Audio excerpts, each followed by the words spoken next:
All right, so welcome back to another episode of the Barron Report. This is the Restaurant Impact Special Series that, of course, has been covering the restaurant industry and hospitality business as we wade through the coronavirus pandemic.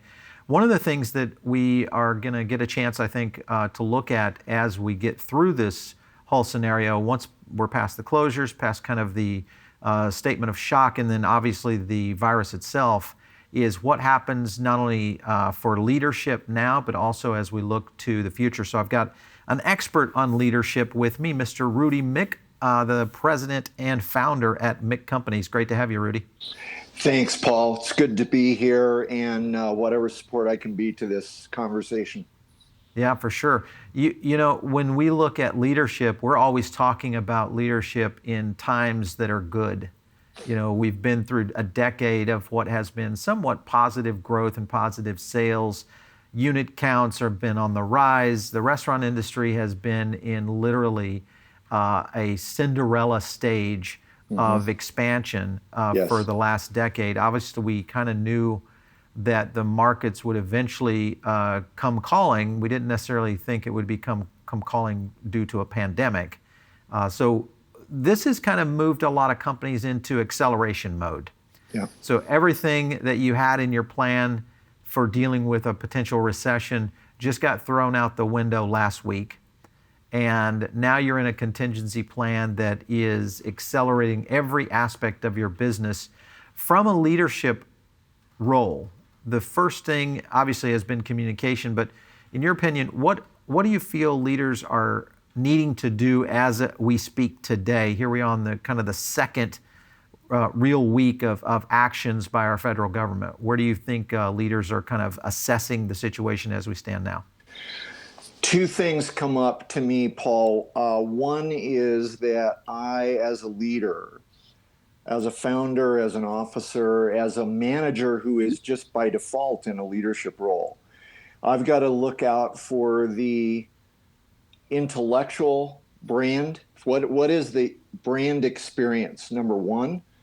And first and foremost, three things: the emotional support, the intellectual support, the physical health, right? So if we put this into, since it's a pandemic, let's talk about health.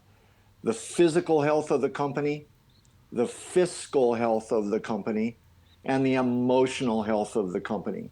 Yeah. And in the last 24 hours especially, and each day of this process, as I've seen it, yesterday especially, the word uncertainty kept showing up. Uncertain, we're uncertain, we're uncertain. And as a leader, uncertainty is the foundation of fear. Yeah.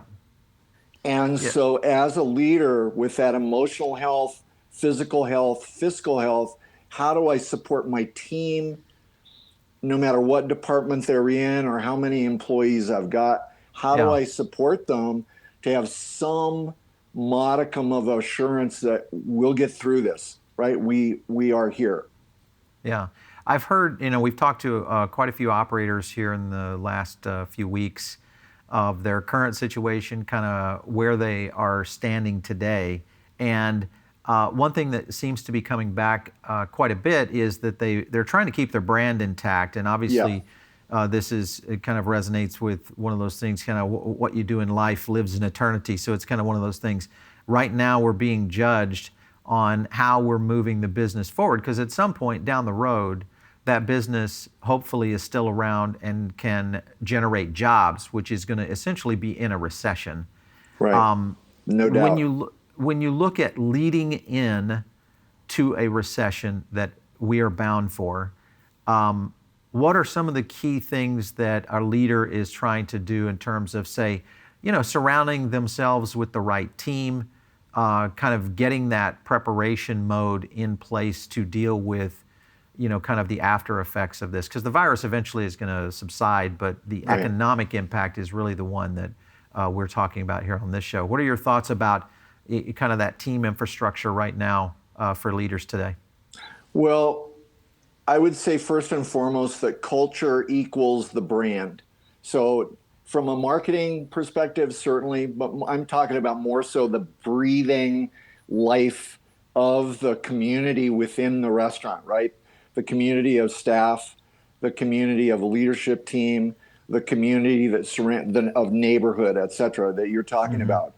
So one headline right now for me as a leader for those folks that we're coaching and counseling is I don't have to try to figure this out by myself. Right. Can I add, and this goes to both, I think, the fiscal integrity, the fiscal health, and the emotional health of the company, of the brand, is your question is a great one. Who do I surround myself with?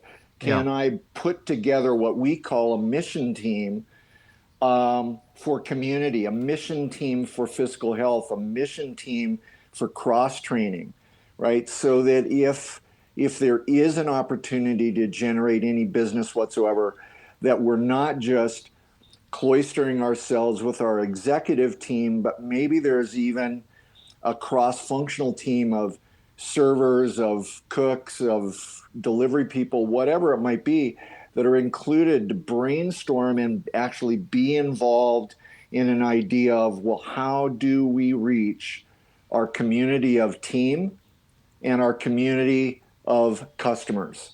Yeah. So Yeah, for right, sure. and then there might be another team that is looking at the fiscal health, right? So can I, at this point, I mean, it's nobody's fault. We're all of a sudden full service restaurants, fast casual, dine in is done, right? We're just Hmm. done. So as sales drop, can how do we look at purchasing and whatever purchasing we're doing and sales we're doing with carry out, delivery, etc. How do we reduce our purchasing, reduce our inventories in such a way that we can literally go delivery to delivery as opposed to having our money sitting on shelves? So that fiscal health can be a part of a dialogue with my management team, with my leadership team. Again, not necessarily the C suite if I'm big enough to have a C suite, Right. right? But literally the invested partners in the company, which at this point is everybody, Yeah. right? Well, okay. So that I like the idea of kind of cross utilization for teams Right. and looking at really kind of the aspect of the financial and the fiscal health of the company itself. Yeah, Obviously, the you know the budget benders are really in play right now with totally. trying to figure out how to, whether in some cases it might be how to save restaurants, which is saving jobs, how to save maybe a brand in some cases. Yes. When you get to a space in the restaurant industry, I saw the numbers coming in from the National Restaurant Association yesterday. I thought they were a little bit light in terms of the impact on the industry. They're claiming around 245 billion, which if you look at the industry overall, about 880 billion. Their anticipation is on the other side, we lose 245 billion in annual revenue, which obviously that equates to a significant amount of closures and also restaurant loss. And this is consumption product, so it's not coming back. It's like I heard the president talk about pent up demand. And I just don't see, people aren't going to go out and buy extra steak dinners. They're just going to maybe at the point of going back out. So, they're just going to go out and eat and go see a movie and whatever it might be when they get past this. So I just don't see that working in the service space. So there's going to be some hard decision here for leaders is where do they decide to make the decision to save the brand or ride it to zero. And Right. because if you ride it to zero, you're going to save a few people during that ride to zero. If you Right. save the brand, you might save a handful of jobs today, but have an opportunity to put jobs back in the market after this is over. Yeah. That's kind of a conundrum, isn't it? Because Well, yeah, I think you're asking two great questions there. And if we back up just a moment to what you said, my fantasy, my hope, absolutely, is that as COVID-19 um, seasons out, or the end of that curve goes away for at least the season, my hope is that the ideal is folks will be full of cabin fever and want to go back out and experience restaurants at their fullest and movie theaters, etc. Frankly, the unspoken with that is, will the average American have any money to spend when it does pass, Yeah. right? So, I mean, there's a double-edged sword here. So to your point, I think this is, again, it may be counterintuitive, and I wish that more operators, you and I are talking to a very large audience. Some brands out there are exceedingly sophisticated fiscally. You've got cash flow analysis, you've got inventory reports and working against purchasing budgets, et cetera. And a lot of the mom and pop single operators out there They just don't don't do have that. those, Yeah. they just don't have those systems in place. So my offer as a leader at this point is definitely, if cash flow is going to be king, there's no doubt. So to your point, if I can actually take an analysis, and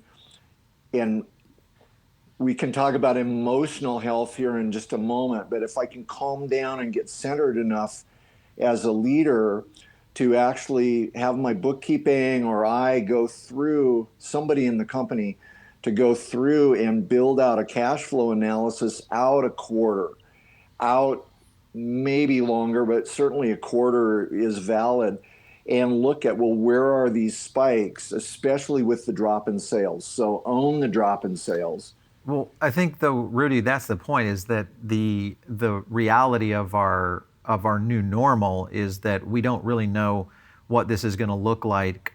Not only during, because I'm talking with Exactly. operators who essentially have, you Yeah. have two camps right now. You have the fine dining, or I won't say fine dining, dine-in operations Yes. that have either chosen to completely shut down operations because they're not prepared for takeout. Yeah.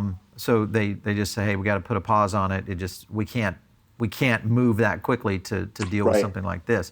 So they're Yeah. hunkering down.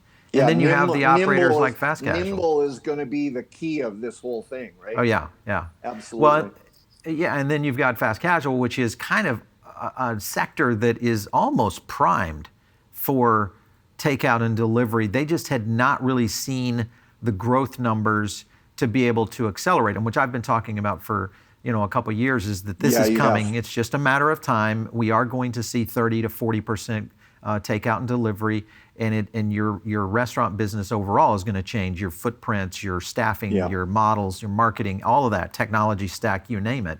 So you've got those two categories. The ones who've pretty much said, we got to put it on hold. I'll just reference companies like Tom Douglas in Seattle, great fine dining restaurant operator, shutting down his operations. Right. David Chang, New York, shutting down his operations. Yeah. Union Square Hospitality laid off 80% 85. Yeah. I of saw their that people yesterday. Yeah. Now, this is Danny Meyer. This is one of the most sophisticated restaurant operators in Yeah. the country. Yeah. Chose the step of laying off 80%. So those are the kind of things, I guess, emotionally, does this hurt a brand that can come out on the other end, or do you feel like it's one of those scenarios that the industry just kind of accepts what's happening right now? Well, the good news, if there is any good news at all, the good news to me is that there is going to be understanding from the public that these closures and the lack of business has nothing to do with me or my team. It Yeah. has to do with us as a community deciding health, physical health, Right. over fiscal health in the short term, right? Yeah. So, a really interesting point that I'm sitting with that you just raised is, if I can look at cash flow and go, okay, I can run for another 30 days and keep the restaurant open and continue to lose money every day, or I can Exactly. shut it. Another opportunity, especially for the fine dining segment, the dine-in segment.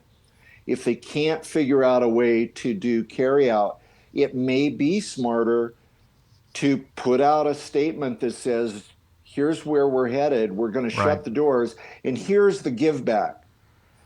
Do I spend money on utilities, marketing, etc., and food that I may or may not sell? Mm-hmm. Or do I actually take what cash I've got and think big enough that I can actually pay my staff for a couple of weeks at least, or a month at least, Right. even though we choose to shut down, Yeah. right? Yeah. And that's one of the places where we're in this together, Yeah. right? And it's a very counterintuitive process of, wait, I can try and fumble along, or is the bigger message I send out to my community of Seattle or Right. Dallas or Denver or wherever I am, Cincinnati, whatever, pick a town, and I send the message that I actually care enough about my people that we're actually better off. Hey, everybody, hunker down. We're shutting our doors.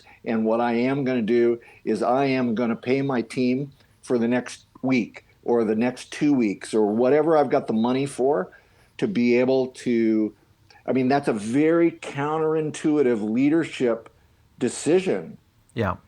But from my experience, it will come back in spades when we open back up, because my reputation is going to be about bigger than self. Right. Sure. And And I that think is that's, how, those are the kind of the campfire stories that are told, bingo. down the road when we're, telling this to our sons and daughters of saying, hey, I Yeah. remember when we were in Yeah. business during the coronavirus, Yeah. Yeah. pandemic. Well, here's another story of actually offering, here, come out and have a dinner on us, right? I mean, that was before the shuttering down, right? Yeah. Now that's even gone. But the idea of, or here's a gift card, use it, come back when we're open, right? Yeah, sure. That's it. Now that's an interesting point, because I've heard a few companies that have really been ramping up on the gift card space. Do you feel like consumers would say, "Listen, I'm not sure the restaurant's going to be around for me to even spend that gift card"? Do Right. you feel like that's kind of a counterintuitive? I worry that consumers might look at that as a negative play based on the situation that the industry is in right now. They may Yeah. look at it and say, "Why are they trying to get cash from me now?" Right. knowing that they may not be there in 6 weeks. Well, this is back to our topic of leadership. There's a really slippery slope here, a Yeah, yeah, really subtle brand message that we send as leaders of, am I just trying to get cash, or am I actually, my intention is to support my community, right? And that again, we go back to, hey, we're going to yeah. decide to shut down, and the reason is to put cash into my team members' hands. Yeah, I think they just set up a donation program. Right. Because you've got a lot of I mean, if I had a donation program for some key restaurants that I Yeah. go to, I would Yeah. donate to that just to help subsidize, those teams as long as I could as a patron, Well, because at some point they have to come out on the other side. I love your idea, and opportunities like a Kickstarter, not for my restaurant, but for my staff, Right. right? Yeah. Not for, GoFundMe's. or not even for just my business, but for the block of our sister businesses, Yeah. right? I I mean, saw I saw some numbers on the GoFundMe numbers just yesterday, and it's like an astronomical increase in yeah, GoFundMe pages from the restaurant industry, obviously, for where we're heading there. yeah. Let me ask you what your thoughts were. You saw the release yesterday in terms of the National Restaurant Association submission to the House of Representatives in terms of Yeah. being able to get a bailout system in place. Any comments on the $145 billion stimulus concept? I mean, it was more than that in other aspects. We had 30 million Yeah. in unemployment assistance increase. What are your thoughts, or 130 million? What are your thoughts Right. on how that? Do you feel like that's going to be enough to really kind of re-energize the restaurant industry? I join you. I think it's heavily light. Yeah. right? It is light by probably 2/3, at least by another half again, right? We're the second biggest industry in the United States, Right. and there are, yeah, I think it's light by at least 50%. I would double it and probably treble it to get the right number. That's my Yeah. from our office and our team, all the data that we're running, the numbers that we're running, looking at the process. I think we're light by, again, 2/3. Yeah. Yeah. Frankly, Yeah. Well, at least it's a start. well, that'll be the key. Of course, the question is how big is the industry on the other side, for sure. Rudy, it's always great talking to you. Thanks so much for stopping in on the show today. Thank you so much for having me. Best to everybody out there. We're in this together. Yeah, absolutely. All right, so talking with Rudy Miick of Miick Companies. Again, if you're listening to this podcast or you're watching this video, whether it's iTunes, Spotify, maybe you're catching it over on YouTube, make sure and subscribe and or give us a comment and or a rating. That's how we kind of get our feedback here. In addition, if you have a story, maybe it's an operator or a supplier or someone within the industry, an expert that has a solution or something that can assist operators, that's what this particular special series is. We're really diving into things that can help operators either one, save their business or potentially save a few jobs in the restaurant industry in this very dire time of need. Make sure and send us those ideas to producer@foodabletv.com. You can also hit me up on Twitter @Paul Barron, DM me. Happy to chat with you guys out there. We'll catch you next time on The Barron Report.